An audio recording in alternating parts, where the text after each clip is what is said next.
Hi guys, it's me Vikram Kumar from Shine Higher Secondary School, Kasimabad, Hyderabad.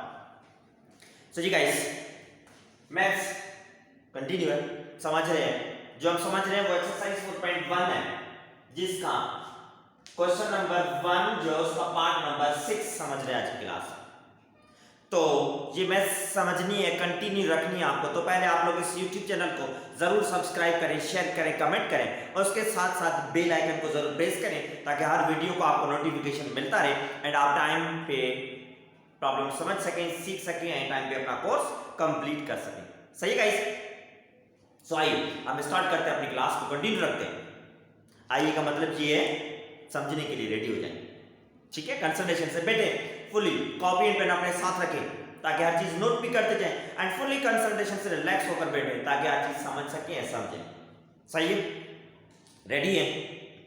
Start करते हैं, समझने की कोशिश करते हैं क्या है। तो वही स्टेप्स है, इसलिए ये जो प्रीवियस क्लास में समझा था फॉर्मूला जो यूज किया है वो इरेज नहीं किया, सेम ये फॉर्मूला यूज होगा इसलिए सेम लिखा हुआ। डेरिवेटिव करनी है फर्स्ट प्रिंसिपल और एब इनिशियो मेथड। वो क्या है? फर्स्ट प्रिंसिपल और एब इनिशियो मेथड जो है, ये जो फॉर्मूला लिखा हुआ है इस फॉर्मूला को बोलते हैं फर्स्ट प्रिंसिपल और एब initio method. f dash of dash means derivative of function, limit x tends to a f of x function जो given है वो minus f of a function, same जो फंक्शन गिवन है उस फंक्शन में variable को रिप्लेस किया जाएगा बाय a से, divided by x minus a। ठीक है, तो ये फॉर्मूला यूज करेंगे। इस फॉर्मूला को बोला जाता है एब इनिशियो मेथड और फर्स्ट प्रिंसिपल रूल। ठीक है, हर प्रॉब्लम में समझते आ रहे हैं, ज़हन में होगा आपको। अब इसको समझते हैं क्या है। f of x फंक्शन जो गिवन है वो है secant स्क्वायर x, ठीक, and f of a function में सेम secant स्क्वायर x की जगह पे हमने रिप्लेस कर दिया a, x is replace by a, simply, और कोई चेंज नहीं। सही है? समझ में आ रहा है? ठीक है, अब इन वैल्यूज को वापस सब्स्टिट्यूट करेंगे इस फार्मूला में एंड देन सॉल्व करेंगे। कैसे सॉल्व करेंगे? नेक्स्ट स्टेप में डिसाइड करेंगे। So f dash of a equal to ये limit x tends to a, same है f ऑफ x फंक्शन की वैल्यू है secant square x minus secant square a divided by x minus a। तो just values replace कर दी है मैंने फार्मूला में, ठीक। अब क्या करें? अब देखिए जो दो टर्म्स माइनस में है, दो टर्म्स माइनस में है। अब इन दोनों टर्म्स को हम कैसे सिंपलीफाई करें? सेक टर्म है, सीकेंट टर्म है तो सॉल्व करना है। तो ट्रिग्नोमेट्री में आपने पढ़ा भी होगा, फिर भी मैं आपको समझा रहा हूं कि अगर कोई भी ट्रिग्नोमेट्रिक टर्म में हम सॉल्व कर रहे हैं, वो ट्रिग्नोमेट्रिक टर्म हमारे पास क्वेश्चन में अगर गिवन है एक्सेप्ट साइन एंड कॉस, माने साइन एंड कॉस के अलावा अगर कोई भी ट्रिग्नोमेट्रिक टर्म क्वेश्चन में गिवन है, सिंपलीफाई करना है, सॉल्व करना है या प्रूव भी करना है, तो उसको सॉल्व सिंपलीफाई करने से पहले क्या करेंगे? उस टर्म को पहले साइन एंड कॉस के फॉर्म में कन्वर्ट एनी हाउ करेंगे। ठीक है, तो टोटल ट्रिग्नोमेट्रिक रेशियो 6 होते हैं, फर्स्ट साइन सेकंड कॉस, बाकी रिमेनिंग 4 ट्रिग्नोमेट्रिक रेशियोज जो है उनको साइन एंड कॉस के फॉर्म में इजीली हम कन्वर्ट कर सकते हैं हमारे पास फॉर्मूला से। तो कन्वर्ट करने पड़ेंगे, कन्वर्ट करेंगे तो सॉल्यूशन में आसानी होगी फॉर आर सिंपलीफिकेशन। नहीं करेंगे तो कंफ्यूज हो जाएंगे, फॉर्मूला भी नहीं है, तो कन्वर्ट करना जरूरी है। ठीक है, तो यहां पर आप देखिए कैसे कन्वर्ट करना है। तो यहां पर सेक टर्म है स्क्वायर x है, तो सेकेंड x जो है वो ट्रिग्नोमेट्री के मुताबिक 1 अपॉन cos x के इक्वल है। सेक मींस 1 अपॉन cos, सही है? तो वैल्यूज रिप्लेस कर रहा हूं एंड सॉल्व करेंगे, बाद में समझते हैं क्या हो रहा है। x tends to a, second means 1 upon cos x square, तो सिंपली स्क्वायर ही आएगा, स्क्वायर है तो स्क्वायर लिखेंगे, minus sec a means 1 upon cos a square आएगा divided by x minus a। तो सिस्टम में क्या किया हमने? सिंपली सेकंड टर्म को रिप्लेस कर दिया by its equivalent formula cos के फॉर्म में। क्यों? सिंपलीफिकेशन के लिए जरूरी है ट्रिग्नोमेट्री में ये चीज, अगर जहन में है तो वेल एंड गुड, नहीं है तो आप जहन में रखना। अब ये दोनों टर्म फ्रैक्शंस में आ चुके हैं माइनस हो रहे हैं, फ्रैक्शनल टर्म माइनस हो रहे हैं, तो फ्रैक्शन में टर्म माइनस में है तो क्या करेंगे, एलसीएम लेंगे, एलसीएम लेकर सॉल्व करेंगे उन टर्म को। सही है, तो एलसीएम लेंगे, एलसीएम के लिए डिनोमिनेटर्स को देखा जाएगा। अब देखिए limit x tends to a, अगर इनकी एलसीएम लेंगे तो एलसीएम इनकी होगी cos square x and cos square a, दोनों अलग अलग है। टर्म तो डिनोमिनेटर cos है मगर दोनों की एंगल अलग है, यहां पर एंगल a एंड इस साइड पे एंगल x, माने एंगल डिफरेंट है तो अलग अलग टर्म होंगे। तो एलसीएम में दोनों को just cos square x into cos square a को कंबाइन करके लिखेंगे, बस और कुछ भी नहीं करना। डिनोमिनेटर को देखा, लिखा डिनोमिनेटर्स को, एंड देन ये x माइनस a सेम, इसकी कोई चेंजिंग नहीं करनी। अब क्या करना है, न्यूमरेटर 1, अब 1 के अपान में क्या है, cos स्क्वायर x, इसको करेंगे जो एलसीएम में नंबर है उससे डिवाइड, एलसीएम नंबर है जो उससे डिवाइड करेंगे, एलसीएम में cos square x into cos square a divided bye क्या करेंगे, cos स्क्वायर x, तो cos square x cos square में कैंसिल हो जाएगा, बाकी क्या रहा, cos स्क्वायर a बचा, तो cos स्क्वायर a बचा जो इसके न्यूमरेटर में टर्म 1 है उससे मल्टीप्लाई करेंगे, आ गया मल्टीप्लाई। सही है, आगे बात समझ में, एलसीएम में हर प्रॉब्लम में लेते आ रहे हैं तकरीबन, सिंपल है, माइनस साइन, ये 1 भी है, अब इस 1 के बाद क्या है, cos स्क्वायर a, सेम वही प्रोसेस, cos स्क्वायर a को क्या करेंगे, डिवाइड करेंगे जो एलसीएम ली हुई है उससे, एलसीएम जो ली हुई है उससे डिवाइड करेंगे, means cos square a cancel हो गया, यहां पर सिंपल क्या बचा, cos स्क्वायर x बचा, cos स्क्वायर x इस 1 के साथ मल्टीप्लाई में लिखा जाएगा।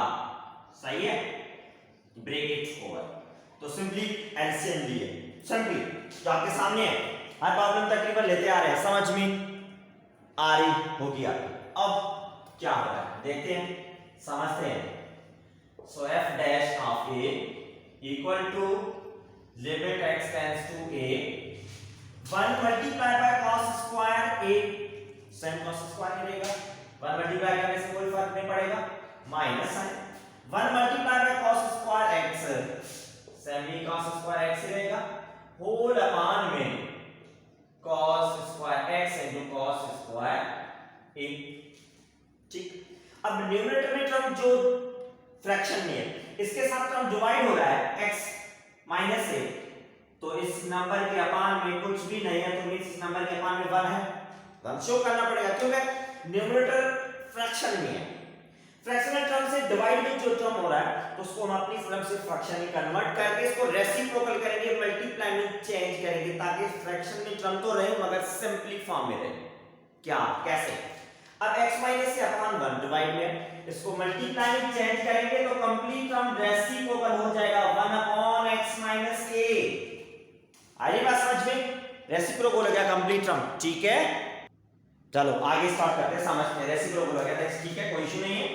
आप सिंपलीफाई करेंगे कैसे, देखें, इज इक्वल्स टू ये limit x tends to a, numerator multiply numerator के साथ, तो cos square a minus cos square x, cos square a minus cos square x है। अब इसको सिंपलीफाई करेंगे कैसे, 1 के साथ मल्टीप्लाई, न्यूमरेटर के साथ मल्टीप्लाई करेंगे, या सिंपली चलो इससे बढ़ाते हैं, cos square a minus cos square x same है, divided by cos square x into cos square a multiply by x minus a, इसके साथ लिखा, जस्ट ब्रैकेट में लिख दिया मल्टीप्लाई के साथ देकर, क्योंकि रियल टर्म है इसलिए ब्रैकेट्स लिए। आई बात समझ में आता है, सिंपली टर्म कंबाइन करके। अब क्या करें, तो फर्स्ट डेफिनेशन मेथड में मैं हर प्रॉब्लम में वही आपको बात समझाते आ रहा हूं, सिंपलीफाई करना है, तो डिनोमिनेटर में जो टर्म x माइनस a आ रहा है इसको हटाना है, हम साथ साथ न्यूमरेटर को करते आ रहे हैं, जस्ट ये x माइनस a को रिमूव करना है, अभी तक रिमूव नहीं हुआ, कैसे रिमूव करें समझते हैं, देखते हैं। अब देखिए न्यूमरेटर में दो नंबर्स आपस में माइनस हो रहे हैं, दोनों पे अलग अलग स्क्वायर है, तो ये हमने फॉर्मूला पढ़ा है, two numbers are subtracted and square on each number पे स्क्वायर, तो फॉर्मूला के हिसाब से positive and second one is negative, bracket में लिख सकते हैं, सही है, ये फॉर्मूला यूज करेंगे। अब ये फॉर्मूला यूज करेंगे तो इस फॉर्मूले के हिसाब से क्या बन रहा है, देखें, x टेंड्स टू a, तो ये हो जाएगा cos a plus cos x and second में cos a minus cos x divided by complete term ये लिखेंगे cos square x cos square a multiply by bracket में x माइनस a ब्रैकेट। तो आई बात समझ में? इस सिस्टम में क्या किया हमने? सिंपली न्यूमरेटर में जो टर्म माइनस हो रहे थे उन दोनों टर्म में अलग-अलग स्क्वायर था, तो उसके हिसाब से हमारे ज़हन में फार्मूला आ गया। इस फार्मूला के हिसाब से इनको अप्लाई किया, फर्स्ट पॉजिटिव और सेकंड नेगेटिव ब्रैकेट में टूट चुके। ठीक, क्लियर है? अब क्या करेंगे नेक्स्ट सिस्टम में, कैसे सॉल्व हो रहा है समझते हैं। दोनों टर्म में फार्मूला यूज होगा, फार्मूला यूज करेंगे एंड समझते हैं कैसे सॉल्व हो रहा है, समझते हैं। सो अब न्यूमरेटर में जो दो फैक्टर्स मल्टीप्लाई हो रहे हैं cos a plus cos x cos a minus cos x, इन दोनों को सॉल्व करेंगे, दोनों को समझेंगे कैसे, देखते हैं। अब देखें इन दोनों टर्म को सॉल्व करना है या दोनों टर्म को समझना है, तो ट्रिग्नोमेट्री में फार्मूला पढ़ते हुए हम आ रहे हैं। यहां पर टर्म जो है cos alpha plus cos beta है अगर, तो इक्वल है to cos alpha plus beta divided by 2 into cos alpha minus beta divided by 2 के फर्स्ट जो फैक्टर उस पे ये फार्मूला यूज करेंगे। Alpha means a and beta means x है। ठीक, सेकंड ब्रैकेट जो दोनों टर्म माइनस हो रहे हैं एंगल अलग-अलग है, तो cos alpha minus cos beta का फार्मूला यूज करेंगे, वो है -2 sin alpha plus beta divided by 2 into sin alpha minus beta divided by 2। Second bracket पे ये फार्मूला यूज करेंगे, सही है। अब देखिए इस फार्मूला में अल्फा एंड बीटा है, मगर जो हम जिस टर्म पे फार्मूला यूज करने जा रहे हैं वहां पर अल्फा और बीटा तो नहीं है, तो मैं लिख रहा हूं यहां पर अल्फा का मतलब first cross trigonometric term alpha, तो मींस वहां पर a and beta means x। Second trigonometric cross जो उसके साथ बीटा है, तो सेकंड ट्रिग्नोमेट्रिक टर्म उसके साथ x है, cos a cos x। आई बात समझ में? सिंपल आप फार्मूला यूज कर सकते हैं। अल्फा की जगह पे a लिखेंगे, बीटा की जगह पे x लिखेंगे, सिंपलीफाई करते हैं। ठीक है, अब देखें सो इक्वल टू ये limit x tends to a। अब फर्स्ट ब्रैकेट की जगह पे फर्स्ट फार्मूला यूज करेंगे 2 cos alpha plus beta, that means alpha की जगह a बीटा की जगह पे x है, तो a plus x divided by 2 multiply by alpha minus beta means a minus x divided by 2। सही, सेकंड ब्रैकेट में फार्मूला यूज करेंगे, दो टर्म माइनस हो रहे हैं, तो multiply by -2 formula sin alpha minus beta, तो sin alpha means a plus beta means x divided by 2 into second bracket sin a minus x divided by 2। सही है, यहां पर भी फार्मूला लिखा, just alpha and beta are replaced by the respective values a and x। ठीक है, अब divided by whole upon में क्या है बाद में, ये कंप्लीट सम साइन लिखा जाएगा cos square x into cos square a multiply by bracket में x माइनस a ब्रैकेट होगा। आई बात समझ में यहां तक? सही है, जस्ट फार्मूला लिखें जो अबोव ब्रैकेट में लिखा हुआ हवाला दिया। क्लियर है? अब सिंपलीफाई करते हैं, कैसे देखें। सो इक्वल्स टू ये limit x tends to a, अगर टर्म्स के साथ नेगेटिव साइन मौजूद है, उस नेगेटिव साइन को आगे भेज दी, आगे बाय, बाकी क्या बचा यहां पर 2 cos a plus x divided by 2 into cos a minus x divided by 2 into 2 sin a plus x divided by 2 into sin a minus x divided by 2। सही है, जस्ट नेगेटिव साइन को आगे भेज दिया है। अब divided by cos square x into cos square a, इसके साथ जो था मल्टीप्लाई हो x माइनस a, तो x माइनस a को सिंपली सिर्फ इस टर्म के अपान लिखा, क्योंकि न्यूमरेटर में सारे टर्म मल्टीप्लाई हो रहे हैं, तो हमारी मर्जी जैसे टर्म लिखे जिस टर्म के अपान लिखे। तो sin x minus a minus x अपान 2 है, उस टर्म के डिनोमिनेटर सिर्फ x माइनस a को लिख दिया है, बाकी टर्म के डिनोमिनेटर में ये दोनों टर्म आए। सही है, क्लियर है। अब आपके माइंड में क्वेश्चन होगा तो क्यों लिखा है, नेक्स्ट स्टेप में आपको उसका आंसर मिलेगा, नेक्स्ट स्टेप में आंसर मिलेगा आपको, सारे टर्म मल्टीप्लाई करें। ठीक है, अब क्या होगा, क्या करने जा रहे हैं देखते हैं।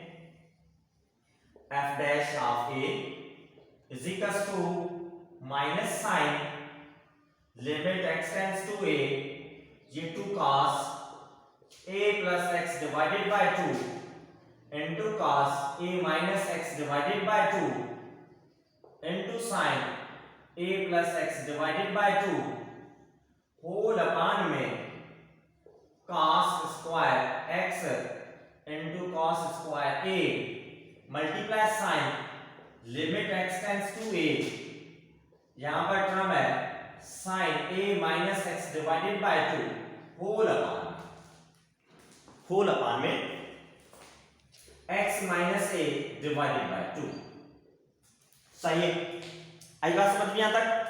ठीक है, अब आप सोचते होंगे कि x माइनस a अपान 2 कहां से आया, ये 2 कहां से आया, लिमिट तो अलग अलग लिखी मगर x माइनस a है, मगर x माइनस के अपान में 2 कहां आ गया। अब देखिए x माइनस के अपान में 2 जो है वो ये बीच में 2 मल्टीप्लाई है, मगर यहां पर लिखा है क्या, मैंने नहीं लिखा, ये जो 2 है वो फर्स्ट टू सेकंड, अगर ये 2 मल्टीप्लाई है इस कंप्लीट टर्म के साथ तो इसको डिवाइड में शिफ्ट करेंगे तो डिनोमिनेटर में नंबर जो x माइनस है उसके डिवाइड में चला जाएगा। सही है, प्रीवियस प्रॉब्लम सेम इस टाइप का समझाया था एग्जांपल देकर। सही है, तो x minus a divided by 2 कर दिया। ठीक, अब इस टर्म के अपान में भी लिख सकता था, इस टर्म के अपान में क्यों लिखा है ये भी आपके माइंड में क्वेश्चन होगा। तो इस टर्म के अपान में इसलिए लिखा है साइन की जो एंगल है सेम वही एंगल उसके डिनोमिनेटर में हमें चाहिए, क्योंकि इस टर्म को फॉर्मूला एक बनाना, एक फॉर्मूला की तौर पर लिख सकते हैं, लिखना है, तो इसलिए इसके अपान में लिखा है। अब फॉर्मूला कौन सा है नेक्स्ट स्टेप में आपको समझ में आएगा कौन सा फॉर्मूला है। j minus limit x tends to a 2 cos a plus x divided by 2 cos a minus x divided by 2 into sin a plus x divided by 2 whole upon में cos square x into cos square a multiply by limit x tends to a, ये sin की angle है a minus x divided by 2, मगर इसके denominator में x minus a upon 2 angle same है, मतलब sin क्या फर्क है, यहां पर a minus x है, डिनोमिनेटर में x minus a, टर्म तो बैलेंस करेंगे तभी तो एग्जैक्टली एंगल सेम मिलेगी। तो देखिए अगर इस टर्म से माइनस साइन कॉमन ले लें हम तो x पॉजिटिव है x नेगेटिव हो जाएगा, a नेगेटिव है a पॉजिटिव हो जाएगा, x नेगेटिव डिवाइडेड बाय 2। आई बात समझ में? जस्ट माइनस साइन कॉमन ले लिए, माइनस साइन कॉमन लेने से क्या हुआ, x पॉजिटिव था x नेगेटिव हो गया, a नेगेटिव था a पॉजिटिव हो गया, अपान में 2 साइन। क्यों साइन लिए कॉमन लेने का मतलब ये है कि साइन की जो भी एंगल है सेम एग्जैक्टली एंगल हमारे पास डिवाइड हो चुकी है। आया आपका एग्जैक्टली सेम है तो अब देखिए, अब ये माइनस की साइन, यहां पर नीचे ये माइनस की साइन है, तो माइनस साइन को माइनस साइन से हम कैंसिल कर सकते हैं, वो ऊपर है वो नीचे डिवाइड में, क्योंकि सारे टर्म मल्टीप्लाई हो रहे हैं, ये माइनस खत्म हो गई। सही है, माइनस खत्म हो गई एंड अब हम by applying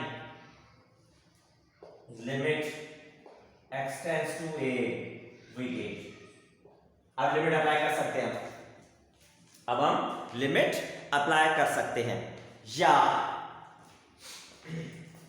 अब देखिए लिमिट अप्लाई कर सकते हैं तो 2 cos a की जगह पे x tends to a, तो x की जगह पे a लिखा जाएगा divided by 2 cos a minus x की जगह पे a लिखा जाएगा divided by 2 into sin a plus x की जगह पे a लिखा जाएगा डिवाइडेड बाय 2, मगर limit x tends to a इस टर्म पे फिलहाल लिमिट अप्लाई नहीं कर रहा, क्योंकि आप कंफ्यूज जाएंगे, अपना में माइनस जो थी वो कैंसिल हुई है, कैंसिल होने के बाद जो टर्म बचा वो ये माइनस साइन को कैंसिल कर दिया, माइनस साइन कैंसिल होने के बाद क्या बचा, माइनस होने के बाद ये बचा, बाकी रिमेनिंग टर्म पे लिमिट अप्लाई किया, इस पे लिमिट अप्लाई नहीं की। अब देखिए नेक्स्ट स्टेप में क्या कर रहा हूं, ये 2 cos a plus a means 2a divided by 2 cos a plus में a minus में कैंसिल हो जाएगा 0 divided by 2 into sin a plus a means 2a divided by 2 multiply by।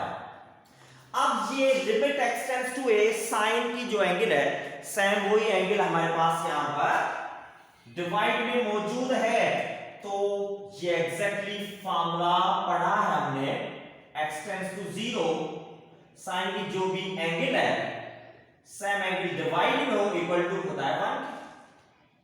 सही। अब आप सोचें यहां पर x टेंड्स टू 0 1 जो एंगल है वो टेंड्स टू 0 है, मगर यहां पर angle x tends to a है, फार्मूला तो नहीं हो रहा, एंगल तो बिल्कुल सेम है पर फार्मूला वो x टेंड्स टू 0 है ही। देखिए 0 कैसे है, x टेंड्स टू a तो a की जगह x की जगह पे क्या लिखेंगे a, तो a माइनस a करेंगे 0 डिवाइडेड बाय 2 क्या बचेगा 0 रहेगा, लिख सकते हैं मान सेम चीज है। सही है, तो मींस फार्मूला के हिसाब से ये कंप्लीट टर्म हो गया 1। सो बाकी क्या बचा हमारे पास टर्म, सो इक्वल टू ये 2 cos 2 में डिवाइड हो गया a cos 0 divided by 2 means cos 0 into sin 2 में कैंसिल हो गया, बाकी बचा a मल्टीप्लाई बाय 1 मींस है। ठीक, अब गलती की है, कौन सी गलती की है, डिवाइडिंग बाय डिनोमिनेटर में नंबर जो है ये कहां गया, cos स्क्वायर x की जगह पे a into cos square a, दोनों है ना अलग अलग, अब आप लिखिए। ठीक है, so divided by cos square a multiply by cos square a। ठीक, सो अपान में cos square a into cos square a लिखते आएंगे, जो बचा है वो फंक्शन दोनों लिखना पड़ेगा anyhow. So equal to cos a एक तो कैंसिल हो गया, बाकी 2 cos 0 multiply 1 into sin a। ठीक है, अपान में cos स्क्वायर a तो मींस cos a सिंपल रहेगा, एक खत्म कैंसिल हो गया इनटू cos स्क्वायर a, ये साइन है। सही, आई पास मत गया तक 2 मल्टीप्लाई 1 2 1 2, अब ये है sin a multiply by cos a, sin a के पावर में cos sin पावर 1 था into 1 divided by cos square a, cos square a को अलग कर दिया। तो देखिए इसके न्यूमरेटर में 1 लिखा है क्योंकि जस्ट अलग लिखा है, मल्टीप्लाई में sin a into 1 sin a upon sin लिख सकते हैं, जस्ट अलग किया क्योंकि पावर के हिसाब से टर्म अलग है, इसलिए टर्म अलग शिफ्ट करके लिखा है मैंने। अब क्यों लिखा है इसलिए साइड में इसका आंसर मिल रहा है। अब देखिए पहला term sin a divided by cos a है, तो sin अपॉन cos बराबर होता है टेंजेंट के ट्रिग्नोमेट्री में। ठीक, सेकंड टर्म जो है 1 अपॉन cos a, तो ये होगा secant a की फ्रैक्शन रिमूव करनी है, वापस फाइनली आंसर आ रहा है तो वापस करेंगे कन्वर्ट। तो अब देखें 2 f dash of a 2 sin upon cos tangent के इक्वल है, तो ये tangent a into 1 upon cos equal है secant के स्क्वायर है, तो स्क्वायर आ गया secant स्क्वायर। आई बस मत में ये आपके सामने हमारा दिया हुआ है टर्म के हिसाब से। ठीक है, समझ में आ रही बात। अब ये है गिवन फंक्शन की डेरिवेटिव का आंसर, मगर गिवन फंक्शन जो हमारे पास है वो x वेरिएबल में है, यहां पर आंसर जो मिला है a वेरिएबल मिला है, वेरिएबल तो x था, कोई इशू नहीं है, x था या a है तो लिख सकते हैं हम फाइनली में क्या होगा, हेंस डेरिवेटिव जो है किसकी फाइंड करनी थी, sec स्क्वायर x की, क्या मिली है 2 टेंजेंट a, मगर यहां पर मैं लिख रहा हूं x, a तो मैं लिख रहा हूं x, sec स्क्वायर a तो मैं लिख रहा हूं sec स्क्वायर a की जगह पे x, जस्ट फाइनली वेरिएबल को रिप्लेस कर दिया। अब a की जगह पे x रिप्लेस इसलिए किया, हमने जो फॉर्मूला यूज किया उसमें लिमिट थी x tends to a limit थी, तो x की जगह पे इसलिए a आया यहां पर, तो फाइनली वापस वेरिएबल कन्वर्ट करना पड़ेगा यहां, तो इसलिए कन्वर्ट किया, तो secant स्क्वायर x की जो डेरिवेटिव मिली है एबनिशो मेथड या फर्स्ट प्रिंसिपल के मुताबिक से 2 tangent x into sec square x। सही है गाइस, आई बात समझ में? ठीक है, जस्ट लेंथी है, डिफिकल्ट नहीं है, वही करूंगा क्योंकि आप जब प्रैक्टिस करेंगे तभी आपको लगेगा वाकई डिफिकल्ट नहीं है, जस्ट लेंथी। मेन चीज इसको आपको फार्मूला दो जो यूज किए वो फार्मूला ध्यान होने चाहिए, एंड देन बाद में सिंपलीफिकेशन ध्यान रखनी है। इस एबनिशो मेथड में हमारे पास मोटिव यही होता है कि डिनोमिनेटर जो x माइनस a को हटाना है, कैसे हटाएं, वो न्यूमरेटर को किस तरीके से सॉल्व हो रहा है, किस टर्म मौजूद है उसके हिसाब से सॉल्व होगा।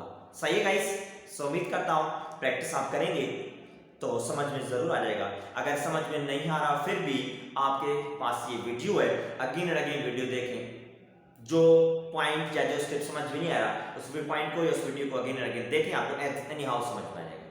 ठीक है गाइस, सही है, प्रैक्टिस करनी है। ठीक है, सो अब नेक्स्ट क्लास में हम नेक्स्ट प्रॉब्लम समझेंगे क्या है। तब तक अल्लाह हाफिज।